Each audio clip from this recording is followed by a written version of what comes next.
ser integral, não ser democratizado, a entrega, a resposta que a justiça dá, de certa forma, ela seja desequilibrada, o que o resultado venha a ser que nem sempre, em casos semelhantes, às vezes até iguais, a justiça entregue dois resultados diferentes. Mesmo com a existência das defensorias públicas, não consegue dar conta de toda essa demanda, né? Enquanto eu estava vendo o seu título do seu livro, eu fiquei pensando no sistema carcerário brasileiro, em que nós temos milhares de pessoas que estão lá esperando por um julgamento. Esse retrato é um pouco dessa situação que você está colocando? Infelizmente, sim. As defensorias públicas são guerreiras. Eu sou um enorme defensor e incentivador das defensorias públicas. Elas cumprem um papel essencial na manutenção e na garantia do acesso à justiça. Mas as defensorias públicas sofrem, como outro órgão público qualquer, de falta de incentivo, falta de pessoal, falta de melhores salários. Então, muitas vezes, por mais que nós tenhamos defensores e defensoras públicas vocacionados, dedicados, eles não conseguem, por uma falta muitas vezes de pessoal, falta de braço mesmo, atender toda a população que infelizmente precisa de uma assistência jurídica. Olha, Augusto, assim, a gente tem, trabalhando muitos anos em jornalismo, cobrindo muita coisa relacionada à justiça. Assim, eu me sinto muito desalentada em relação à justiça no Brasil, mas muito. Porque eu tenho a impressão que muitas vezes não é a questão de você ter um advogado que sabe mais, mas é o quão próximo esse advogado é de uma autoridade que decide em segunda instância, em terceira instância, e que é isso, esse relacionamento desse advogado com esse cara que está lá e que é um ministro, sabe, de uma instância superior, é que define, inclusive, o preço que ele vai cobrar das pessoas. Hoje, é essa visão que eu tenho da justiça brasileira. Logicamente, não são todos os casos, mas nós temos um caso aqui de corrupção na Sanasa, que os caras foram condenados em primeira instância, que está lá no Tribunal de Justiça de São Paulo, eu acho que faz uns 6 ou 7 anos, né, Rose? Tá para perder o prazo já. E nós não vamos ter resposta. Porque tem um advogado figurão que pegou o caso e que consegue fazer com que não se seja julgado. Entendeu? Então, é muito triste, cara. É um dos maiores problemas da justiça, e esse problema ele tem um reflexo muito amplo na justiça, é justamente a lentidão. A justiça brasileira, ela é lenta demais. Isso acaba passando para a população uma sensação que ela é absolutamente legítima de descredibilização. A população pensa e olha a justiça, de certa forma, com descrédito, justamente porque ela demora em todos os aspectos, em todas as áreas. A justiça criminal, a justiça trabalhista, a justiça civil, demora muito em entregar uma resposta para aquele que aciona a justiça. E uma justiça lenta, ela é naturalmente uma justiça que tem uma roupagem de impunidade. O problema é que muitas vezes, quando apresentamos propostas, quando eu falo apresentamos, o legislador, né? A gente pega um deputado federal, ou até o executivo e até membros do judiciário, quando tentam apresentar propostas para que a justiça brasileira seja mais rápida, essas propostas sempre passam por cercear e diminuir direitos e garantias fundamentais que nós temos. Não é diminuindo o número de recursos, por exemplo, que a gente vai transformar uma justiça mais rápida. A gente transformaria uma justiça mais rápida se a gente parasse de litigar tanto, de acionar tanto a justiça. Não tem como transformar a justiça brasileira numa justiça mais rápida se a gente não fechar a porta de entrada da justiça. Se a gente não começar a resolver, ou pelo menos tentar resolver conflitos com formas alternativas de solucionar conflito. Ao invés de acionar a justiça para tudo, brasileiro, ele adora um processinho. Vocês já repararam nisso? A gente processa porque o cachorro do vizinho latiu, porque bateu no carro e quebrou o farol do carro. Então, tem mas formas alternativas de solucionar conflito tão melhores do que acionar a justiça, mas a gente vai lá, aciona a justiça e a justiça é lenta. Então, eu tinha uma sensação diferente dessa que você está passando. Assim, eu e as pessoas que eu conheço, as pessoas do meu círculo, elas odeiam justiça. Se é para ir lá e processar, fala, larga a mão, porque depois eu vou passar minha vida inteira no fórum. Santa Maria, esquece, né? Mas eu vejo, sim, políticos acionando a justiça a toda hora. O Supremo é chamado para cada coisa tão idiota que a gente fala, não tem cabimento eles estarem monopolizando, com tanto processo que tem para esses homens decidirem lá, que vão mudar o rumo do país, eles ficarem acionando. E o Supremo cai. E o Supremo vai. Tem toda a razão. E você vai pegar o que é um tipo de processo. Você sabe quem mais aciona a justiça no país? O próprio Estado, a União. Para temas, por exemplo, que são absolutamente desnecessários de se acionar. Outra parcela da população que aciona a justiça, não é da população, outra instituição, o Ministério Público, muitas vezes. A gente pega, por exemplo, como a gente pode imaginar que em 2021 o STJ e até o Supremo tenha que decidir em matéria criminal, por exemplo, furto de shampoo, furto de lata de leite condensado. Absurdo. Isso teria que chegar no Superior Tribunal de Justiça, no Supremo Tribunal Federal, um furto de uma peça de carne. Isso é matéria para o Supremo julgar, para o STJ julgar? É óbvio que não. Isso deveria ter sido resolvido em primeira instância, lá no começo. Mas, infelizmente, por essa mania tão ruim de sempre recorrer dessa forma ineficaz, a gente acaba atrasando a justiça. Agora, pelo modelo do sistema judiciário no Brasil, isso não muda, né? Não vai mudar, pelo que eu estou entendendo. Olha, a gente teria que mudar, na verdade, pela consciência dos operadores do direito, que é uma coisa extremamente difícil. O grande problema, Rosê, é que todas essas mudanças, elas são mudanças estruturais e elas sempre passam por uma conscientização dos atores que movem o sistema de justiça. E quem são esses atores? Advogados, promotores, delegados, novos juízes. Uma nova formação jurídica, ela precisa ser colocada. As pessoas precisam entender. Isso eu costumo dar muita palestra em faculdade, e uma coisa que eu procuro sempre tentar passar para os alunos, e para quem vai ser um novo advogado, para quem vai ser um novo juiz, um novo promotor, é entender que atrás do número de processo tem alguém. Tem um pai, tem uma mãe, tem um cidadão, tem um primo. A gente precisa humanizar a justiça, porque as pessoas muitas vezes se esquecem. Agora ainda mais que o processo, antigamente o processo era físico. Eu quando comecei a trabalhar 20 anos atrás, o processo ainda era uma folha de papel. Hoje em dia é uma tela de computador. A gente está desumanizando a justiça, esquecendo que atrás de uma disputa judicial, às vezes tem uma criança, tem a guarda de uma criança, tem uma pessoa sendo despejada. É um problema sério para a pessoa, não é um número de processo. Então, só que isso demanda tempo, demora uma conscientização e sempre mudanças como essas, elas sempre partem de uma proposta milagrosa, né? Que é a proposta geralmente que angaria voto, angaria manchete de jornal. Propostas a longo prazo são propostas difíceis de serem implementadas e ninguém parece querer apresentá-las.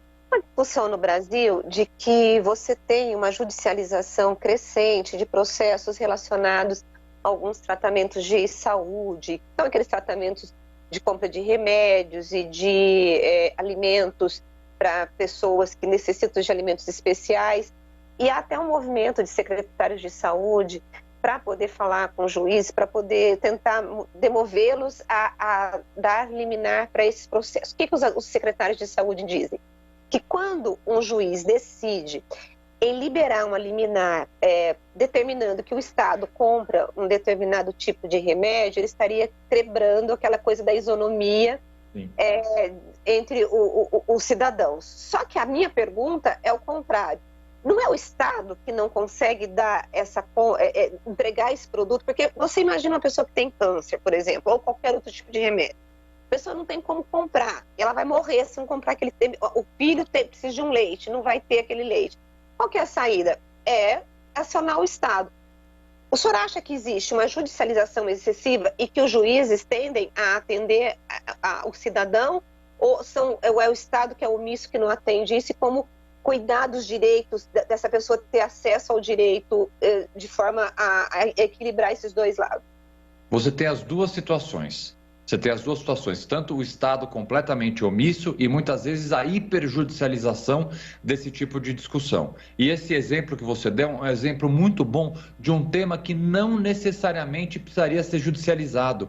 Justamente porque quando ele é judicializado, você não tem uma uniformização das decisões, o que causa uma insegurança jurídica tamanha que faça com que ele cada vez mais seja judicializado. Porque a partir do momento que você tem decisões discrepantes, isso faz com com que a pessoa, ao ter esse problema, ele judicialize mais. Se ele tem a possibilidade, se eu tenho 50% de chance, vamos imaginar o seguinte, que tem pessoas que judicializam e conseguem ganhar, tem pessoas que não, eu vou logo entrar na justiça. Agora, se você tivesse uma forma pré-judicializada de compor, e aí você tem formas alternativas de solucionar conflito, arbitragem, justiça restaurativa, justiça consensual, câmaras de arbitragem específicas para isso, uma série de formas que você poderia juntar planos de saúde, secretarias, associações, num acordo, numa composição que entregaria um resultado melhor, então do ponto de vista prático,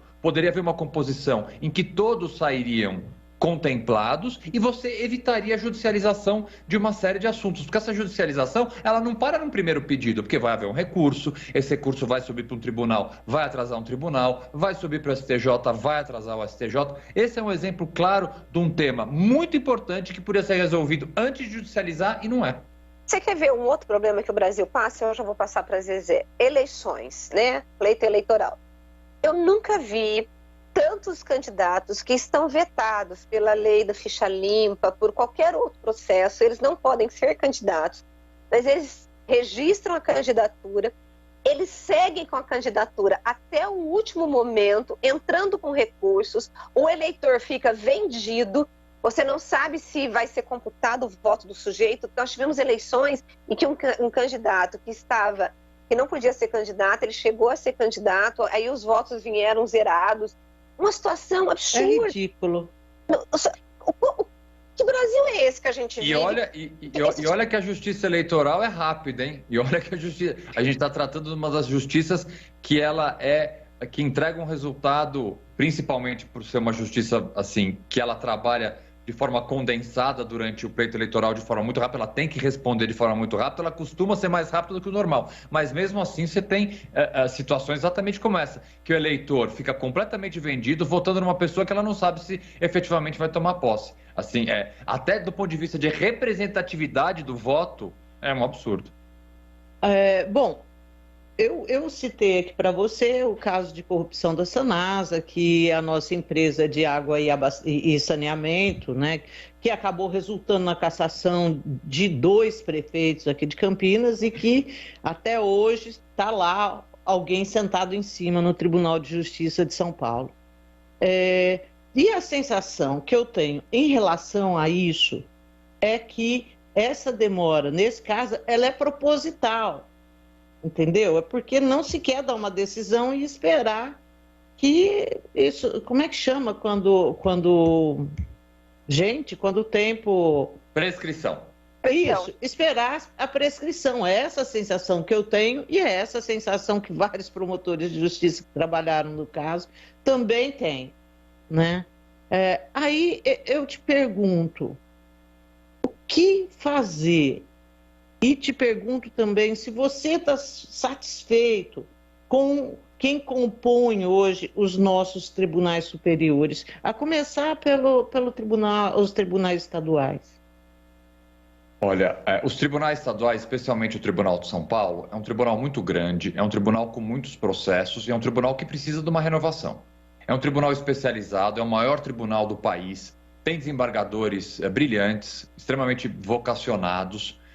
Todo tribunal, obviamente, como qualquer tribunal de qualquer país, é óbvio que há julgadores que eu posso concordar com decisões, que eu posso não concordar, desembargadores, ministros que trabalham de forma mais atenta e menos atenta, mas isso é natural em qualquer empresa. O Poder Judiciário ele não foge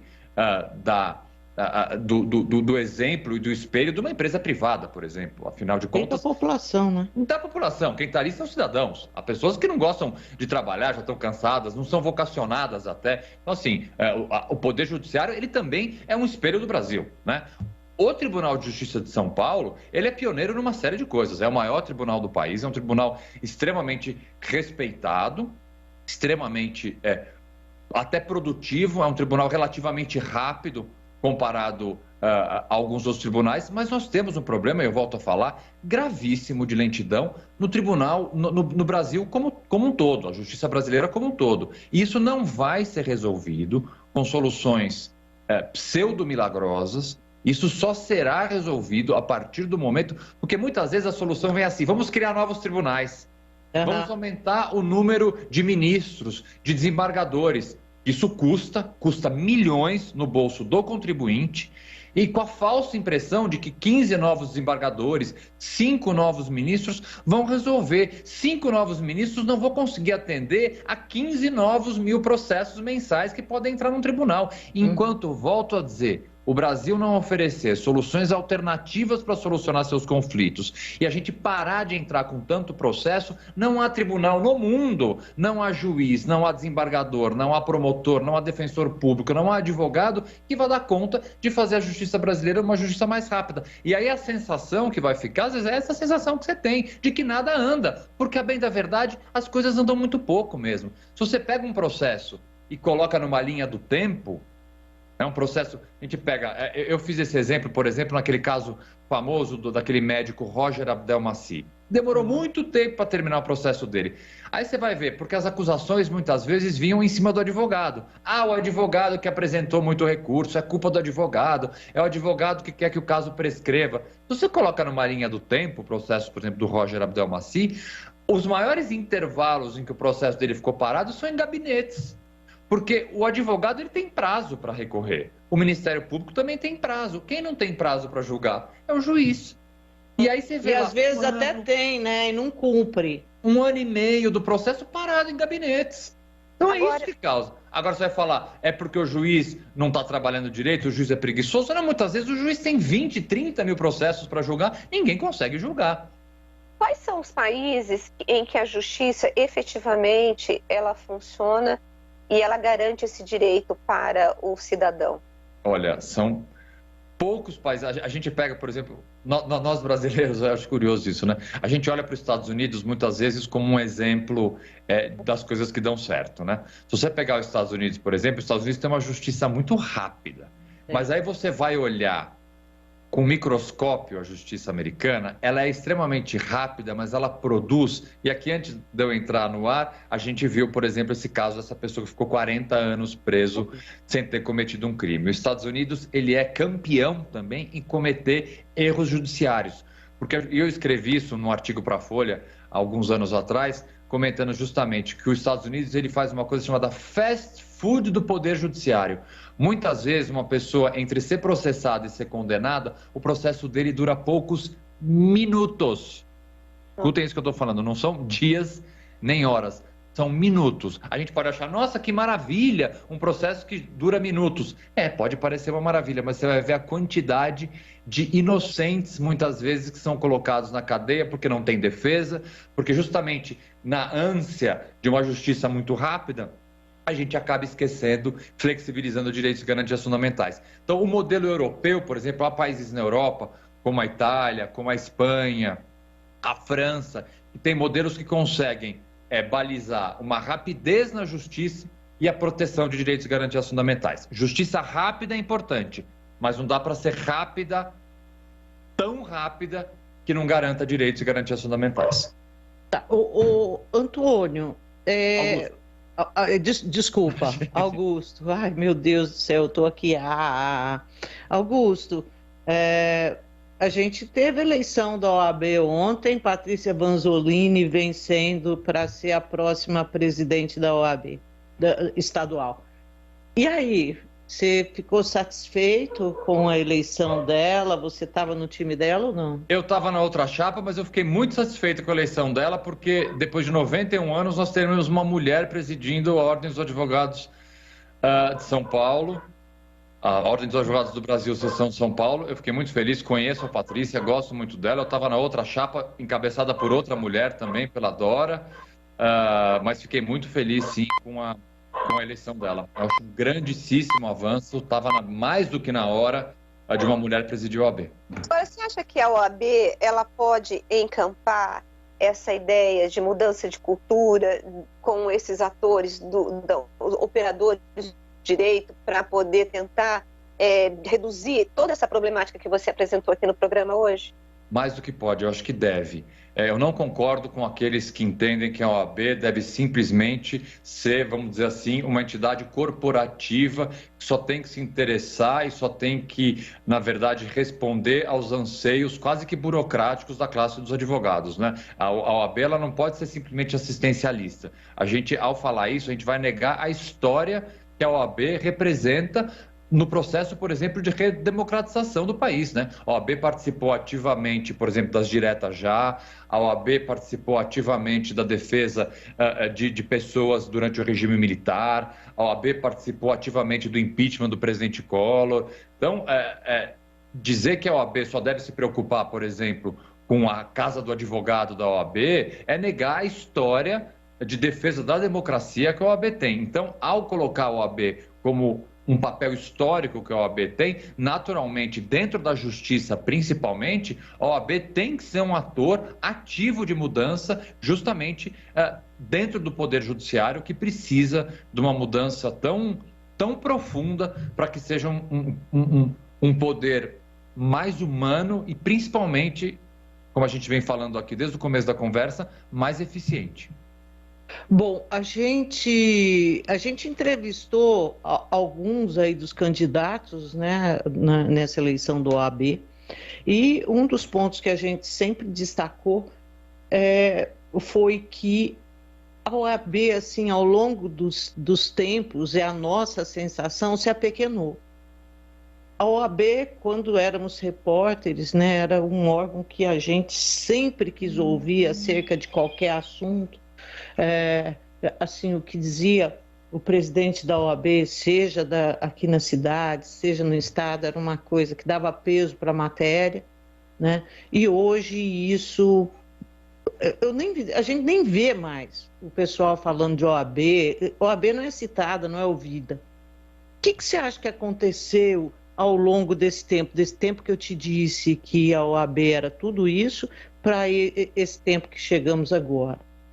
Infelizmente, eu acho que a OAB passou, em algumas gestões, por um olhar exclusivamente para dentro da OAB, não que esse olhar para dentro não seja necessário.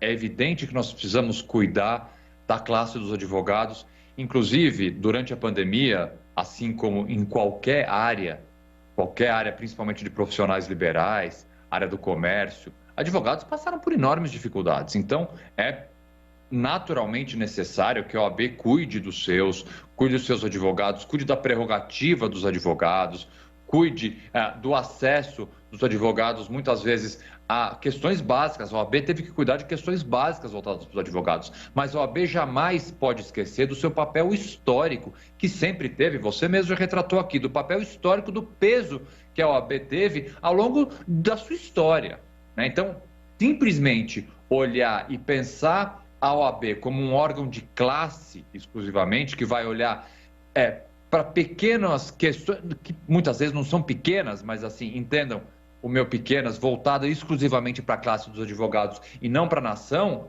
é negar a força histórica que a Ordem dos Advogados do Brasil tem. Então é preciso que esse olhar, e eu espero e tenho certeza que a Patrícia Vanzolini vai fazer isso, assim como eventualmente o novo presidente do Conselho Federal da OAB também faça, colocar a OAB novamente no local que ela merece ter, né? No local de destaque na sociedade brasileira que ela sempre teve. Bom, agora, eu juro que é a última pergunta. Fica tranquilo. A gente teve no Rio de Janeiro essa semana, e foi um assunto aí bastante debatido, a questão da morte das novas pessoas lá no Salgueiro, foram encontradas mortas com indício de execução, e a gente vê, enquanto uma parte da sociedade olha para isso e fala, minha Nossa Senhora, como é que pode ter justiceiro? A gente vê uma outra parte também considerável dizendo, olha, bandido tem que morrer mesmo. Como é que você, enquanto criminalista, vê essa situação, assim, por um lado, né, a gente sabe dos direitos humanos, mas para um cara dizer que isso está certo, ele tem que estar se sentindo muito ameaçado também. O que está acontecendo? primeira coisa que está acontecendo é que a criminalidade não para de aumentar. Nós estamos amedrontados, é natural que a primeira resposta de uma pessoa que tem medo, de sair na rua, tem medo de que a sua casa seja atacada por alguém, a primeira resposta é uma resposta violenta, é natural do ser humano. Eu não retiro esse primeiro impulso, essa primeira revolta ao aumento da criminalidade, justamente, naturalmente do ser humano, essa primeira resposta, ela é natural. Só que ela é uma resposta, do ponto de vista prático, pragmático, ela é, sobretudo, ineficiente.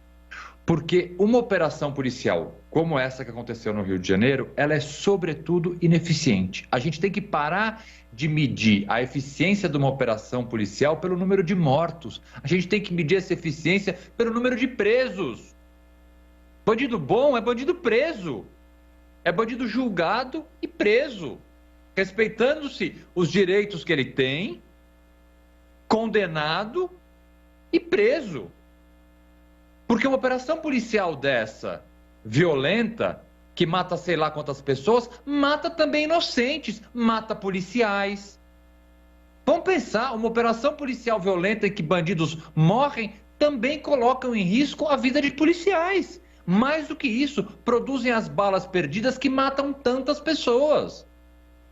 Então que a gente precisa parar de ter essa visão de que 20 criminosos foram mortos. Nossa, que sucesso. Não, isso é uma operação policial de insucesso. Se a gente tivesse 60 presos, ou seja, uma operação policial de inteligência, que vai lá, identifica quem são os líderes da organização criminosa, consegue, numa emboscada, prender todo mundo, julgar, condenar com um processo em que se respeite os direitos de cada um, que não vá depois se anular esse processo mais lá para frente, coloque todo mundo na cadeia que precisa colocar e vão lá cumprir pena, essa é uma operação de sucesso. Não uma operação que vá produzir um enorme... vai ter que ter uma investigação, coloque em risco a vida do policial, coloque em risco a vida da comunidade. Então, assim, eu entendo, a população está amedrontada. Mas, acima de tudo, a gente precisa pensar pragmaticamente e pensar do ponto de vista de eficiência. Do que adianta uma operação policial como essa? Bom, é isso aí. E eu falei isso porque eu me lembrei, toda hora, Rose, me vem à memória a história da eleição no Chile, com aquela coisa maluca de um candidato de extrema-direita e um candidato de esquerda disputando o segundo turno.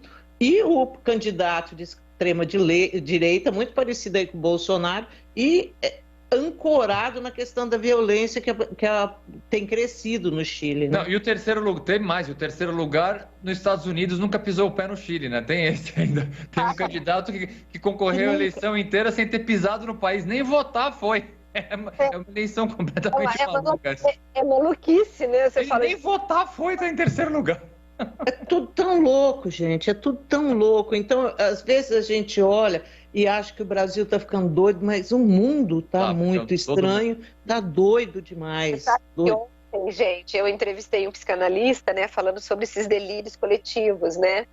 E o que ele falou, às vezes, é que isso está muito ligado ao desejo. A pessoa deseja que algo aconteça e quando vem um líder e diz para ela que a solução do problema ele vai fazer, vai estar resolvido, então aquele desejo ela projeta no sujeito e por isso ela acredita, mesmo sabendo que é impossível, porque essa questão do delírio, ela não está ligada só a pessoas que não têm cultura, porque você vê que muita gente que defende, às vezes, uma política de violência, uma política que a gente fala assim, gente, não é possível que essa pessoa esteja falando o que eu estou ouvindo, e geralmente essa pessoa tem doutorado, tem mestrado, mas tem uma questão emocional, que é a questão do desejo.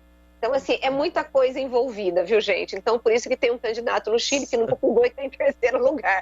Vai saber o que ele prometeu pro sujeito lá, né? Ai, bom. Olha, foi ótimo a entrevista. Foi ótimo. Muito obrigada. Sempre à disposição, gente. Obrigadão e tenha um bom final de semana e um bom resto de sexta. Tchau, tchau. Tchau. E agora a gente vai para um intervalo e a gente volta já já.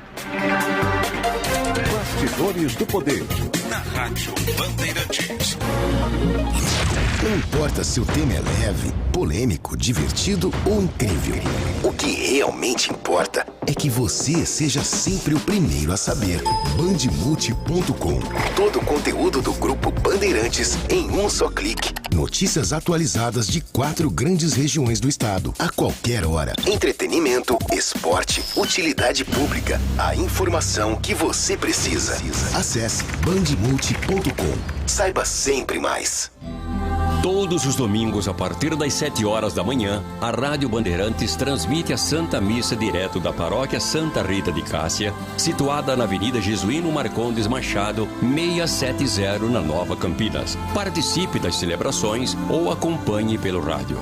Voltar à escola é muito importante e com segurança é mais importante ainda. O governo de São Paulo sabe disso. Quer ver? 97% dos professores vacinados, 90% dos alunos com uma dose, 99% das escolas reformadas, álcool em gel nas salas, máscara e controle diário de temperatura. A escola tá de volta e mais segura do que nunca. Saiba mais em www.educação.sp.gov.br. Governo do Estado de São Paulo. Trabalho e respeito por você. Campeonato Brasileiro é na Rádio Bandeirantes. Transmissão de futebol com a equipe esportiva de maior audiência do interior. Nesta sexta-feira, a Ponte Preta, já confirmada na Série B, enfrenta o Coritiba às 19 horas no estádio Moisés Lucarelli. E no domingo, o Guarani ainda busca pelo acesso para a Série A. Enfrenta o Botafogo às 16 horas no estádio Newton Santos, no Rio de Janeiro. Jogos da última rodada do Brasileirão na Rádio Bandeirantes. 88 anos, a primeira emissora de Campinas. Futebol é com a Bandeirantes. Laia, laia, laia, laia, laia, Bandeirantes. Futebol. Rádio Bandeirantes. Fechada com você. Fechada com a verdade. Você está ouvindo Bastidores do Poder, na Rádio Bandeirantes. Ei, pessoal, nós estamos de volta com o Bastidores do Poder e agora é Dona Rose